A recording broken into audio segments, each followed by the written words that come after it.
In today's video, I am going to teach you how to use layout pages on Squarespace 7.1 Fluid Engine. To get started, you first need to open the Pages area in your Squarespace dashboard. When you are working with layout pages, this is where you can create or manage the structure of your site's individual pages. So begin by clicking Pages. You should see a page management view that lists your existing pages, and usually it also includes navigation options related to how your site is organized. Next, you will want to add or select something new within your site navigation. Look for the plus icon next to main navigation. This plus icon is typically used to add a new item to your site's navigation, and it is the gateway to creating a page that you can then turn into a layout page. Click the plus icon next to main navigation, and take a moment to make sure you are clicking the correct plus button tied to the main navigation area. This matters because it ensures the page you create is properly connected to your site structure. Once you have clicked the plus icon, you will be guided through options for creating your new page. In the menu that appears, you should click Page Layouts. This is the area where Squarespace gives you pre-built layout options that you can choose from. Layout pages are helpful because they let you set up a page structure quickly, and then you can customize the content inside the layout to match your needs.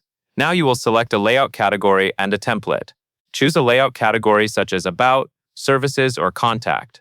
These categories correspond to common page types, so picking one is a simple way to get a starting layout that already makes sense. After you select the category, choose a template layout from the options shown. You are essentially choosing the overall arrangement, like how sections are positioned and what kinds of blocks might appear. Once you select the template, Squarespace will load that layout so you can edit it. After selecting your template, you will enter the editing view for the layout. In the top left corner, click Edit. This step is important because it is what lets you start modifying the grid blocks and content structure.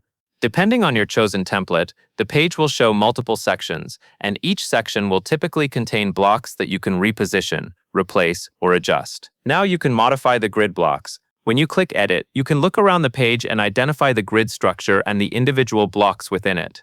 Grid blocks are the building pieces of the layout, so changing them is how you personalize the page. For example, you can adjust how elements are placed, update the content inside each section, and tailor the spacing so the page matches the style you want. Take your time here and make sure everything looks right before moving on.